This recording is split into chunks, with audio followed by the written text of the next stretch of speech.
pasca Nasdem mendeklarasikan Anies Baswedan.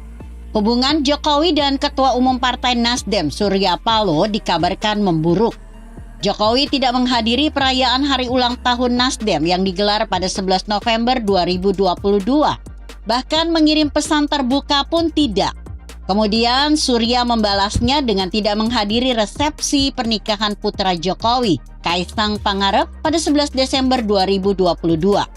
Malah, saat memberikan sambutan dalam acara HUT ke-58 Partai Golkar, Jokowi menyindir Surya dan Nasdem dengan memberi pesan kepada para kader Golkar agar tidak sembarangan dalam memilih capres dan cawapres untuk Pilpres 2024. Jangan sembarangan menentukan calon pilot dan co-pilot yang akan dipimpin oleh rakyat. Juga jangan sembarangan memilih calon presiden dan wakil presiden. Tapi juga saya titip pesan, jangan terlalu lama-lama. Sindir Jokowi dalam pidatonya pada 21 Oktober 2022. Jokowi memang tidak secara terang-terangan menyebut nama yang dimaksud. Namun publik menangkap capres yang dimaksud Jokowi adalah Anies Baswedan. Dugaan publik tidak salah. Menariknya, di sisi lain dan pada kesempatan yang sama, Jokowi justru mendorong Golkar, P3, dan PAN yang tergabung dalam Koalisi Indonesia Bersatu (KIB) untuk segera mengumumkan capres jagoannya.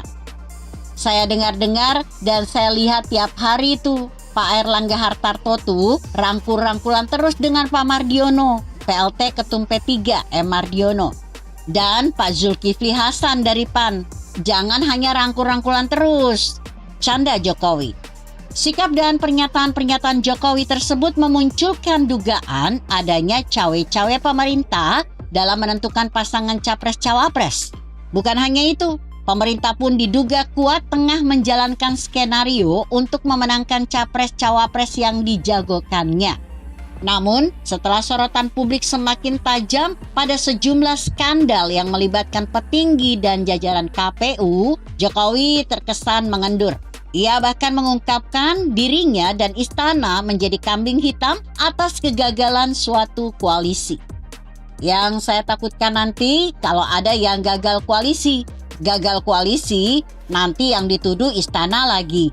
Ini istana ini. Kata Jokowi dalam HUT Partai Hanura di JCC Senayan, Jakarta pada 21 Desember 2022.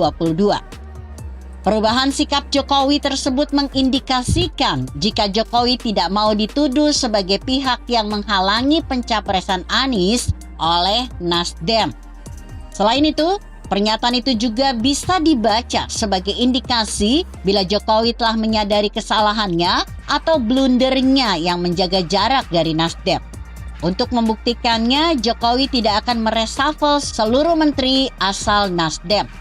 Selain itu, pencopotan seluruh menteri asal Nasdem dicopot justru semakin menguatkan kesan bila Jokowi marah besar pada Nasdem yang telah mendeklarasikan Anies. Dan tindakan ini justru memamerkan sikap kekanak-kanakan politik Jokowi. Lebih dari itu, mereshuffle seluruh kader Nasdem dari kabinet juga semakin menguatkan kesan bila Jokowi lebih menomorsatukan kepentingan politiknya ketimbang profesionalitas kabinetnya. Di sisi lain, reshuffle kabinet dengan mencopot menteri asal Nasdem juga akan membahayakan posisi Jokowi bila pada Pilpres 2024 nanti capres jagoan Nasdem yang keluar sebagai pemenangnya. Banyak yang mengatakan Johnny G. Plate masuk dalam daftar menteri yang akan dicopot Jokowi. Jika dicermati, pernyataan-pernyataan pencopotan Johnny sebagai Menteri Komunikasi dan Informatika lebih cenderung pada desakan. Sayangnya, dari para pendesak pencopotan Johnny G. Plate yang tidak mengetahui tugas dan fungsi Kominfo, sehingga desakan mereka tidak berdasarkan pada kinerja Johnny dalam memimpin Kominfo. Misalnya, mengatakan kegagalan Kominfo dalam mengatasi serangan hacker.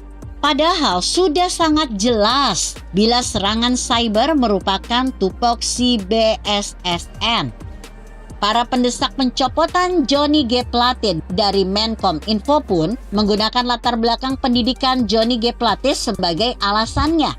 Johnny Plate lahir di Ruteng, Flores, NTT pada 10 September 1956. Sekjen Partai Nasdem ini menempuh studi ekonomi dan manajemen bisnis di Universitas Katolik Atmajaya. Dengan latar belakang pendidikannya, Joni sukses mengelola bisnis peralatan pertanian.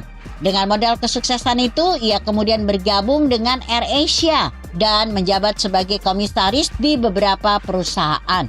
Sebelum menjabat Menkominfo sejak dilantik pada 23 Oktober 2019, Joni memang bukan saja tidak memiliki latar belakang pendidikan di bidang kekominfoan, tetapi juga pengalaman kerja.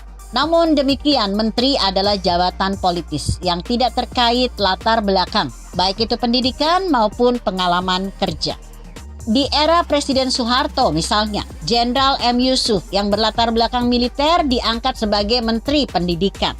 Mahfud MD yang tidak memiliki latar belakang pendidikan dan pengalaman kerja di bidang pertahanan oleh Presiden Abdurrahman Wahid dipilih sebagai Menteri Pertahanan.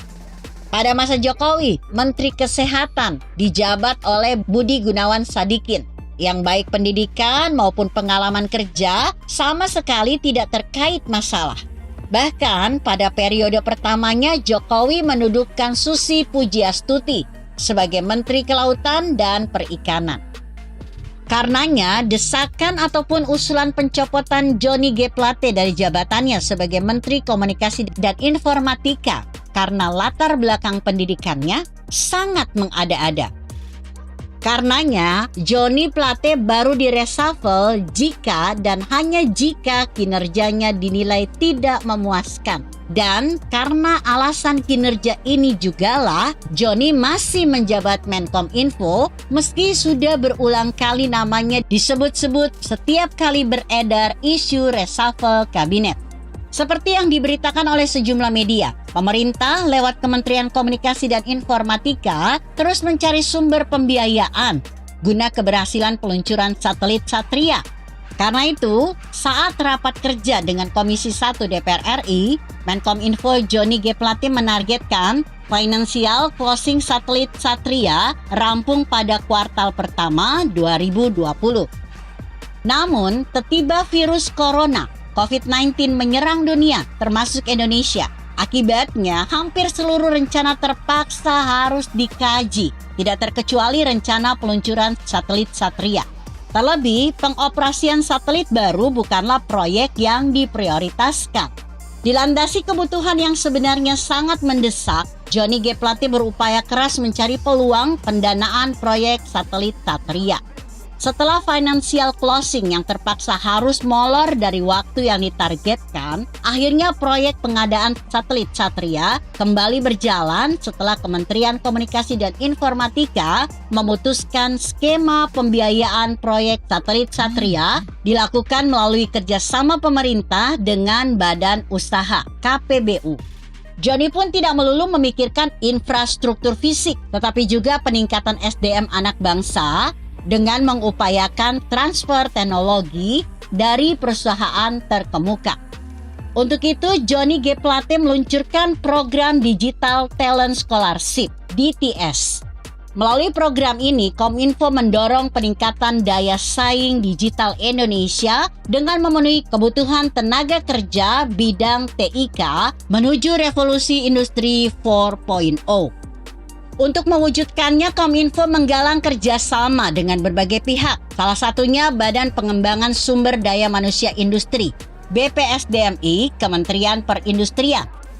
Bersama BPSDMI, Kominfo mengembangkan sejumlah program guna menyiapkan SDM yang memiliki kompetensi digital sesuai dengan kebutuhan industri. Selain itu, kerjasama keduanya juga mampu mendorong percepatan peningkatan daya saing sumber daya manusia di bidang industri dan komunikasi dan informatika. Dengan begitu, tercipta ekosistem ketersediaan SDM yang sesuai dengan kebutuhan industri.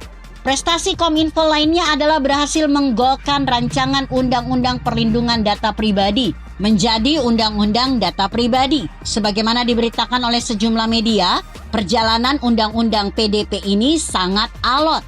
Bukan saja setelah penyerahannya ke DPR RI, tetapi juga di lingkungan pemerintah sendiri.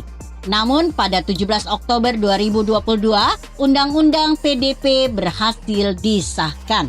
Kerja keras Johnny G. Plate dan Kominfo yang dipimpinnya ini dinilai memenuhi harapan, bahkan meski kerap dihantam berbagai cacian. Badan Eksekutif Mahasiswa Universitas Indonesia yang dikenal kritis terhadap pemerintah tidak memasukkan Kominfo ke dalam kementerian bernilai Nasakom. Itulah politisi PDIP Jarod Saiful Hidayat tidak menyebut nama Menkominfo Johnny G. Plate saat memberi bocoran tentang nama kader Nasdem yang akan direshuffle. Menurut Jarod, 2 kader Nasdem yang akan dicopot adalah Menteri Pertanian Syahrul Yassin Limpo dan Menteri Lingkungan Hidup dan Kehutanan Siti Nurbaya. Jadi, kalaupun reshuffle kabinet bukan berdasarkan kinerja, tetapi politis, Menkominfo Johnny G. Plate tetap aman dari reshuffle. Dan akan menjadi blunder Jokowi bila Johnny G. Plate dicopot. Begitu kira-kira artikel ini ditulis Gatot Swandito yang disadur dari Kompasiana.com dengan judul Reshuffle Kabinet, Blunder Jokowi bila copot Menkominfo Johnny G. Plate. Bagaimana menurut Anda? Jika Anda berpendapat lain, tuliskan komentar Anda di bawah ini. Saya Emma Karisma 90.